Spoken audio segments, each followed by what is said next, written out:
ના કહેવાય કાકા, અમે અમદાવાદથી એટલા સિઝન આર્ટિસ્ટ આવ્યા છે, એટલા જૂના આર્ટિસ્ટ આવ્યા છે, તો એ પ્રોગ્રામ નહીં જમતો. તમે ગાશો તો બધું હલી જશે. મને કહે ગોડા હું ગઉં ને તો હલે નહીં ને હાલે નહીં. મેં કહ્યું એવું બધું કરવાનું કે તમે માંડીવાળો, મને કે તમારે પ્રોગ્રામ કરીને ગામની બહાર ન્યા કરવું છે. એટલે હું સમજી ગયા કોઈ માથાભારે માણસ છે. હું કહું આની સામે ના પડાય.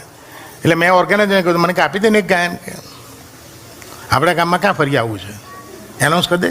એટલે મેં એનાઉન્સ કર્યું કે તમારા જ ગામના કાકા આજે અમારા સંગીતના કાર્યક્રમમાં મહેમાન કલાકાર તરીકે હાજર રહ્યા છે અને તેઓ આપને એક ભજન સંભળાવવા માગે છે.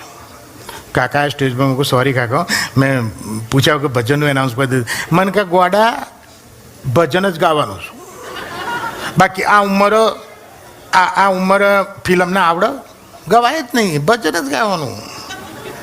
એટલે સ્ટેજ ઉપર આવ્યા, મેં એનાઉન્સમેન્ટ કર્યું, એમાં ફરી એનાઉન્સમેન્ટ કર્યું,